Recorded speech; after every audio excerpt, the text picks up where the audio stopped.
Tak jo, tohle je to poslední video, který kdy budete potřebovat vědět o testosteronu. Nebo jakoby, oni to bylo 2 party a další odbočující videa z toho, ale 2 party jsou to nejdůležitější a kdybych to chtěl dát všechno do jednoho videa, tak to video bude mít asi 1,5 hodiny, což se asi nikomu nechce koukat, takže to splitnu do 2 partů a několik dalších videí.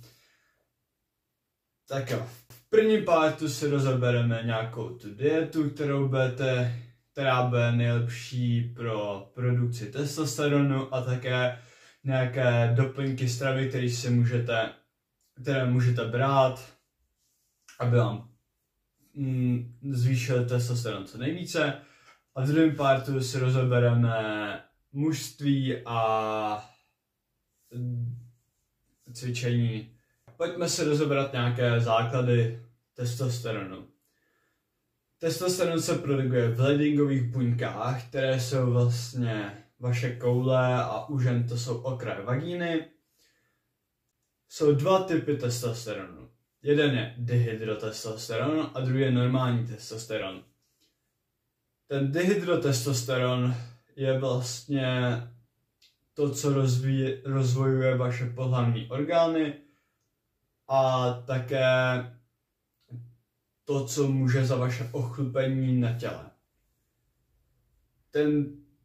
Normální testosteron má 2 fáze a jeden je free testosteron a druhý je total testosteron. Ten free testosteron je vlastně aktivní testosteron, ten, který působí na vaše tělo. A ten total testosteron je vlastně to, co máte uschovaný. Kdybych to chtěl nějak přirovnat, tak je to ten total testosteron je, kolik máte peněz v bance, a ten free testosteron je, kolik máte peněz v peněžence, který zrovna můžete využít. To je asi tak všechno. Pak testosteron, tak jeho základní blok je cholesterol. To je velmi důležité, o tom se dozvíte dál. Ale proč bychom vůbec chtěli si zvyšovat testosteron? Samozřejmě je to kvůli svalům, ale testosteron není jenom ten hormon mužství, jak se mu říká, ale je to také hormon štěstí. Abyste dosáhli well-beingu, tak musíte si zvyšovat testosteron. A protože hodně těch zvyků, které musíte se naučit, a to, co musíte jíst, abyste si zvýšili testosteron, tak hodně souvisí s tím well-beingem. Pardon. Taky budete mnohem zdravější kvůli těm zvykům a budete mnohem sebevědomí. Protože nejenže budete mít větší svaly, ale také budete mít lepší strukturu kostí. Hodně budete mít mnohem víc žen a budete mnohem víc úspěšnější. Protože testosteron vás bude pohánět, dělat tu tvrdou práci, protože si budete užívat a také budete víc soutěživí. Což je velmi důležité pro váš úspěch v kariéře. Takže to jsou všechny důvody, které jsou, proč si zvyšovat testosteron, nebo ono je mnohem víc, ale tady to podle mě stačí. Ale abyste si zvýšili testosteron úplně nejvíce, tak potřebujete 3 věci. A to je být mužný, dietu a cvičení. Jo, a jak jsem říkal, tak v prvním partu budeme mluvit o dietě, takže pojďme rovnou začít. A řekněme si prvně, co bychom neměli jíst, co vlastně jakoby pomáhá snížení našemu testosteronu. Takže jedné věci, které bychom se měli vyhnout, tak je lignan. Lignan je fytoestrogenní látka, což jsou vlastně plasty, ale o tom se dozvíte v příštím partu. Lignan je vlastně nahrazuje estrogen v našem těle, takže čím víc estrogenu, tím menší testosteron. Takže byste se tomu měli vyhnout. A lignan je obsažen v lněných semínkách, lékořicovém kořenu, mátě, brokolici, tofu a zelí. Takže brokolice, zelí, ty jsou celkem v pohodě, ale ostatním byste se měli vyhnout, protože to vlastně narušuje vaše zdraví a nedává vám to ani moc chuti. Bych řekl, že jste v životě neměl lékořicový kořen. Třeba já jsem to měl jednou a vůbec mi to nechutnalo, takže jestli vám to chutná, tak mám pro vás špatnou zprávu. Neměli byste to jíst, ale samozřejmě jako v nějaký malý míře to je v pohodě, ale furt se trošku vzdalte od toho. Dále byste neměli jíst mléčné produkty. Jakoby sice oni jsou vysoký v proteinu, v tucích, což jste slyšeli, že je dobrý pro testosteron, ale také mají hodně vysoký kravý estrogen, což, jak jsem říkal předtím, víc estrogenu, méně testosteronu, takže těm byste se měli vyhnout, protože je to takový, máte tam nějaký ten bonus, že máte protein, ale když nebudete mít testosteron, to vám jakoby rostly svaly, tak vám to je celkem k hovnu, takže bych se spíš jakoby kouknul po jinačí možnosti, ale taky samozřejmě nějaký malý míře, to je v pohodě. Ale dále jsou taky věci, které už v té malé míře jsou horší. A třeba jedno z nich jsou zpracovaný masa.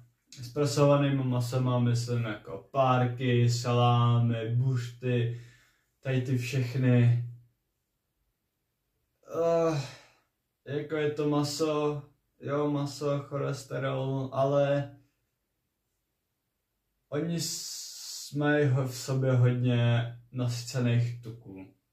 A oni jako ty nasycený tuky v nějaký malý míře, jakoby, když si to dáte jednou za čas, tak jako oni jsou v pohodě, jo? Ale když to pak jedete častěji a častěji, tak to může způsobit hodně jako zdravotních problémů. A ty zdravotní problémy pak snižují váš testosteron, takže když se tomu chcete vyhnout, chcete se vyhnout zdravotním problémům, tak se snažte vyhnout tady těm jakoby věcem. Ale samozřejmě jedno za čas je to v pohodě. Ale je to věci, které byste se fakt jako měli vyhnout úplně, tak jsou zpracovaný jídla. Zpracovaný jídla mají většinou v sobě fakt hodně jakoby cukru.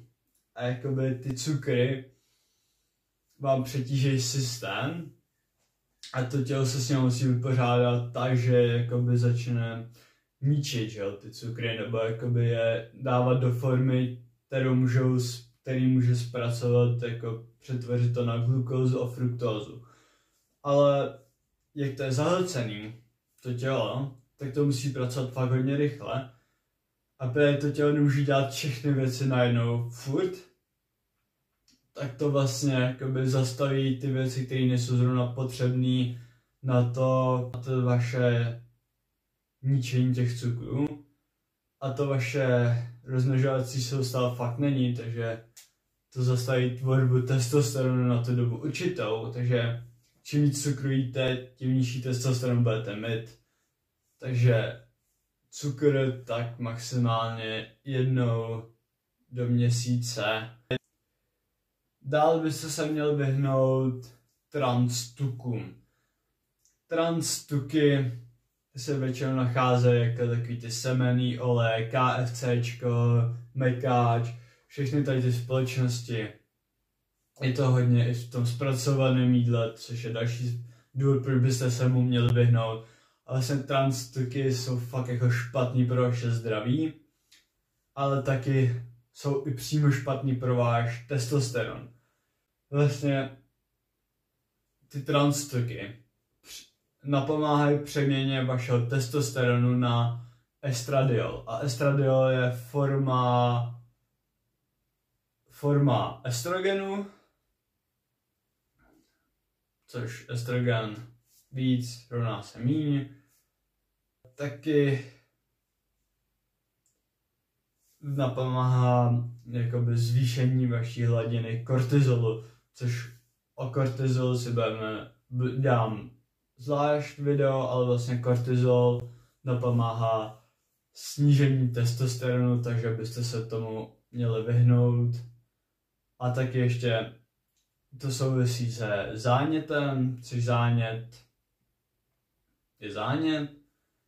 A vlastně když máte zánět, tak to zase způsobuje jakoby zvýšení hladiny kortizolu, což způsobuje snížení hladiny testosteronu, takže byste se tomu měli vyhnout.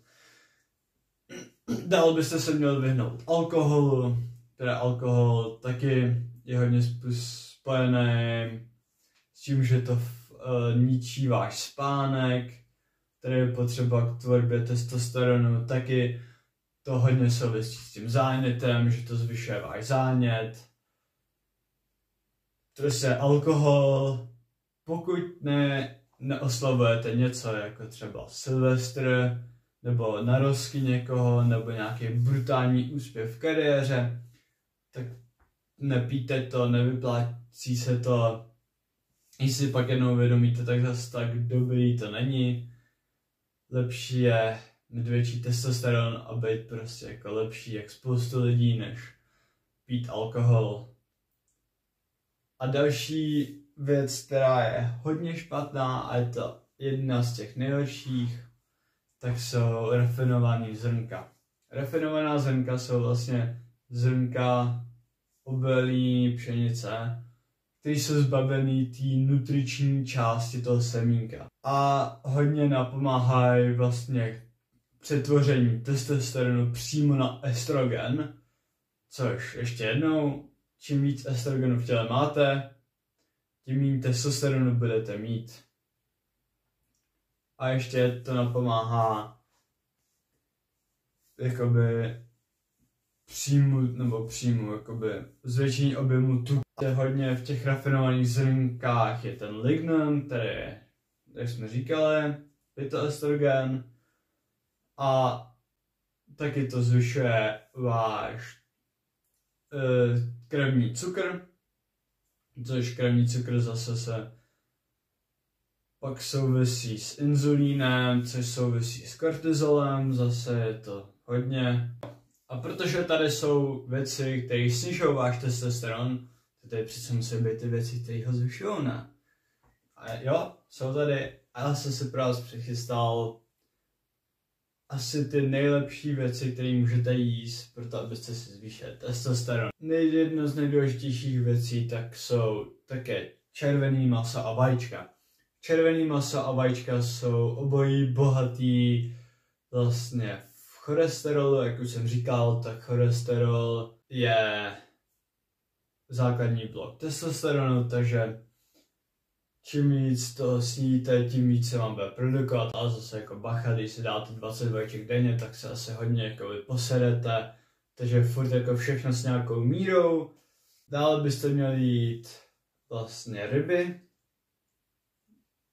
ryby hlavně z těch jakoby severských moří, protože ty ryby ze severských moří jsou hodně jakoby tuční a mají v sobě omegu 3, která vlastně napomáhá snižovat váš zánět, což snížení zánětu vlastně znamená i snížení kortizolu, což je pro vás dobrý, které kortizol ničí testosteron, takže čím méně kortizol, tím víc testosteronu, ale také jsou bohaté ve vitamínu D, a o tom se budeme říkat v doplňcích stravy. Dál byste měli jíst zeleninu a ovoce, co? Když si říká, že zelí a brokolice, tak jsou pro tebe špatný. No jo, jsou, ale když budete jíst červenou, holou cibuli, česnek a avokádo, tak to je pro vás dobrý, ale také musíte k tomu žrát granátový jablko a banány, protože všechno tady těch 5 věcí, tak jsou hodně bohatý v antioxidantech a ty antioxidanty zásobují vlastně Leydingové buňky energií, takže víc energie v Leydingových buňkách, tím víc jakoby byl produkovat testosteron. To je hodně medu, nebo hodně medu, tak 2 lžičky denně jsou ideální, nebo 1 až 2 lžičky denně. Vlastně ten med pomáhá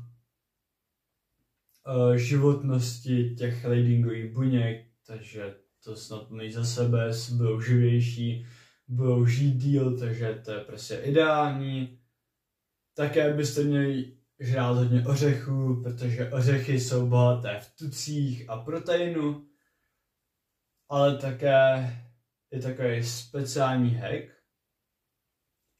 že když si dáte 3 brazilské ořechy ráno a 3 brazilské ořechy večer a k tomu ještě 20 mandlí před sexem nebo předtím, než jdete cvičit, to by mělo absolutně nejvíc zvýšit váš testosteron, protože brazilské ořechy jsou bohatý v selenium a taky bohatý a mandle jsou bohatý v zinku, o kterém se budeme bavit dál, ale vlastně tady to by mělo úplně maximálně zvýšit váš testosteron a není to vymyšlený mnou, je to vymyšlený autorem Timem Ferrissem, což Tim Ferriss je hodně známý autor, který napsal knížku, jako je 4-Hour Body and 4-Hour Work Week, o který se budeme bavit v jináčím videu, ale je to fakt známý autor, takže byste ho měli poslouchat.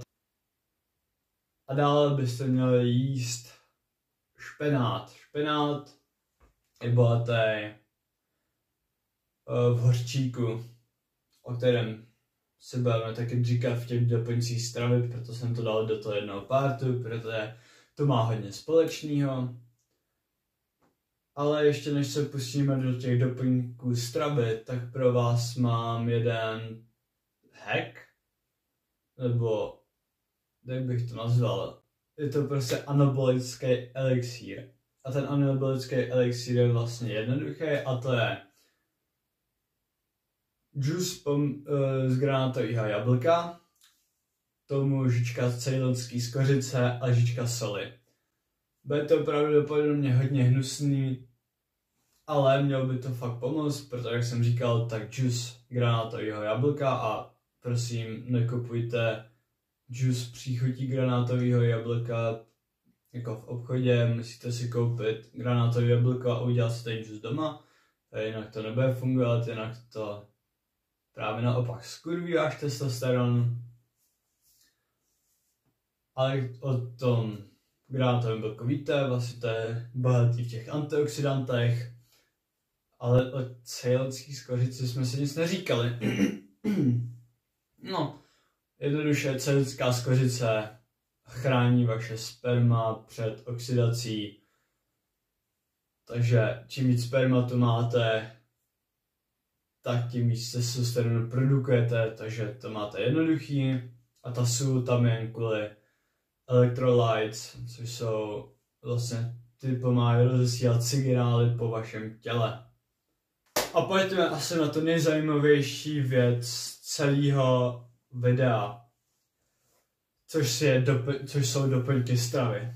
Takže nejdříve bych začal asi 2 minerálama, což je zinek a boron.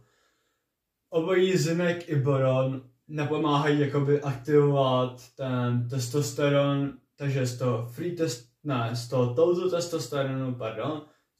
testosteronu se stane free testosteron, což znamená jakože z té což je jakoby bankomat, takže že si vyberete peníze. A měli byste brát okolo 500 mg zinku denně a okolo 6 mg boronu denně. Ale ten boron se sice vyskytuje jako naturální látka v kafi, v bramborech, v jablcích, ale úplně bych nezačal denně brát 6 mg, protože většinou v tom kafi a v tady tom je třeba 0,018 mg. Když začnete brát 6 mg denně, tak to může způsobit hodně velkou neplechu ve vašem systému, takže bych začal pomalejc a postupně navyšoval to množství, ale je to na vás samozřejmě. A dále si můžeme povídat o různých kytkách nebo extraktu z kytek. Jedním takovým extraktem je ashwagandha anebo tonkat ali. Ashwagandha i tonkat ali obojí fungují na zvýšení produkci testosteronu a už se používaly od staré Číny a Indie jako lék proti neplodnosti u mužů, takže opravdu fungují. Měli byste brát okolo 200 až 400 mg denně, ale spíš bych šel do té ashwagandhy, protože ta je víc prozkoumaná a tonkat ali možná způsobuje DNA poškození, ale ještě to není jakoby určený, možná to je hoax. Já spíš bych šel do té ashwagandhy, já teďka osobně budu tonkat ali a vidím nějaký zlepšení, ale možná ji zase vysadím, protože většinou, když ji pak beru dlouhodobě, tak to ze mě dělá takovou stvůru trošku, takovou línou bytost. Ale je to na vás, vyzkoušejte to, jestli to bude fungovat pro vás jedině dobře. Pro mě to nefunguje, takže já to nebudu brát, jestli to pro vás bude fungovat, tak to je paráda. Takže to vyzkoušejte, ale dále bych si dával bacha na draslík. Draslík určitě snižuje hladinu testosteronu, ne tak drasticky, ale ten draslík je jakoby hodně důležitý pro vaše tělo. Takže ho nemůžete vysadit úplně, že se budete vyhýbat čemu, co má draslík. Furt ho potřebujete nějak do těla dostávat, aby vaše tělo fungovalo normálně, ale úplně bych nepřesával takovou tu minimální dávku toho draslíku, kterou pro vás najdu, dám ji tam vedle, asi tady. A dále se můžeme bavit o doplňkách stravy s hořčíkem, který je pro vás velmi důležitý. Měli byste brát 200 až 500 mg denně.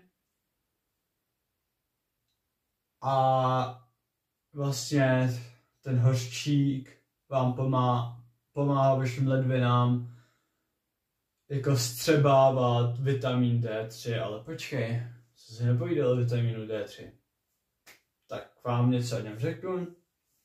A než začneme takovým trikem, asi nejlepší, co můžete dělat pro váš testosteron, tak je dát si vitamin D3 a k tomu rovnou vitamin K3. A to by mělo úplně jakoby boostnout váš testosteron a taky by to mělo vlastně na pomoc vašim kostím, protože vitamin D3 pomáhá vstřebávat vápník a vlastně vitamin K ho dováží k vašim kostím, takže by to mělo úplně pomoct vaší čelisti, aby vypadal líp a vlastně celkově vašim kostem. Taky ideální hladina na produkci testosteronu je 55 nanogramů na decilitr ve vašem těle a je to hodně těžký tady toho čísla dosáhnout, protože já jsem to osobně neskoušel, ještě nemám žádný testy, ale jeden youtuber, který to zkoušel jménem Hamza Ahmed, tak byl 4 hodiny denně na přímém slunci nahej, plus doplňoval ještě asi 6000 UI vitamínu D3. A když se dělal jako krevní testy, tak zjistil, že jeho level vitamínu D3 v krvi je asi 42 nanogramů na decilitr, takže si představte, já budu mít třeba 16, protože já nejsem na slunci skoro vůbec a doplňuji denně okolo 4000 UI, takže já jsem celkem v prdeli s tím, ale jestli vy máte šanci víc, anebo být častěji na slunci, tak prosím jděte do toho, je to fakt důležitý. A vlastně ten vitamin D3 pomáhá syntéze testosteronu a také reprezentuje sluneční záření, které vás dělá více mužnějším, a o mužství si budeme povídat více v dalším videu. A jinak tohle je pro dnes vše ode mě. Jestli se vám tohle video líbilo, nezapomeňte dát subscribe, like, anebo napsat komentář, jestli máte nějakou připomínku a jestli chcete vědět něco víc, abych to mohl dát ještě do videa, protože to budu natáčet zítra. Ale jestli ne, tak tohle je všechno ode mě a čau.